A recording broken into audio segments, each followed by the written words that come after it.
Good day mga kadaykas. Gagawa tayo na ngayon ng 7-Eleven. Bali, na-cut ko na lahat itong 4 sides na yan. Ito yung front, then right side, left, then yung pinaka-rear. Then itong ating pinaka-site development plan. Left is yung 7-Eleven, right yung parking, front is yung street scene. Gawa muna ako ng base color natin. I'm using white acrylic color. Yung medium ko dyan is sponge para lang may texture. Yung pinaka-building ng diorama. Pinaka-exterior wall niya is merong texture.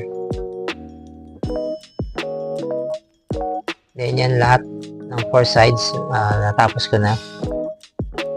After madry, spray paint tayo. I'm using beige naman na color dyan.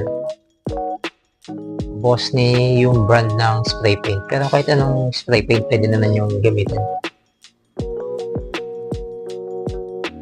Then, after madry, naman ako ng ating gagawin na mga pang-interior sa 7-Eleven.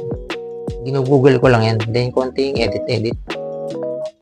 After nyan, ganito ako mag-layout sa loob ng parang mga shelves sa ating 7-Eleven sa loob. I'm using 3mm yung center board niyan. Yung mga shelves niyan. Then kinukulayan ko siya ng black sa top. After niyan, ito naman yung ating pinaka-road.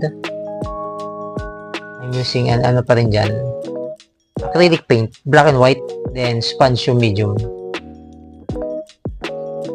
Ito naman yung pinaka-front natin ng 7-Eleven.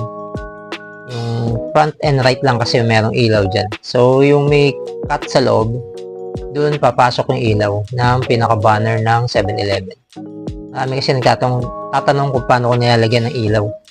Yung 7-Eleven banner. Ayun, meron siyang slot sa loob. Then, doon natin papasok yung ilaw. Ito naman yung pinaka-interior. Ilagyan ko na rin ng mga vinyl sticker. Piniran ko lang din yan.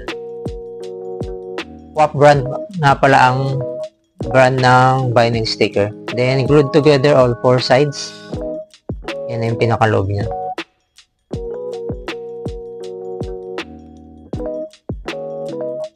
Then, some additional wall poster or details para sa ating 7-Eleven diorama.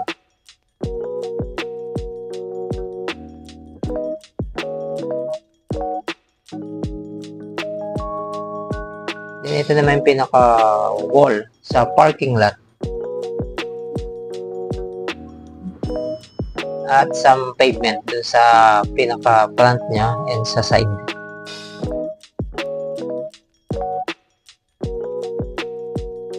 Ito naman ang layout niyan. And yan yung sa front. Then side.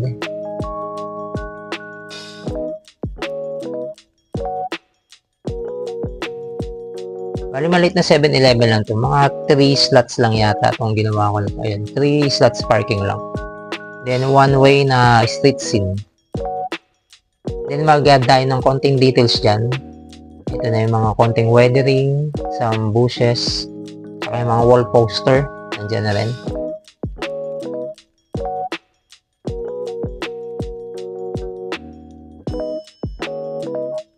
Install ko na rin yung pinaka street light niya. 1:150 nga pala yung scale niyan. Kasi yun lang yung medyo sakto sa 1:64 nating mga diecast. So 1:150 yan.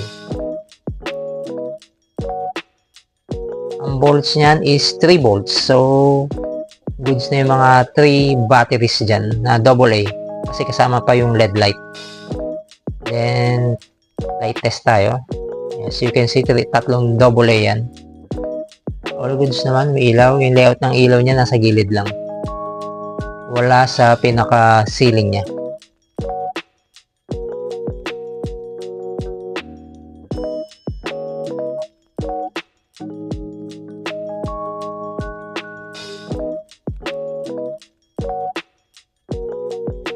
check natin kung all goods na. Ito, tapos na yan.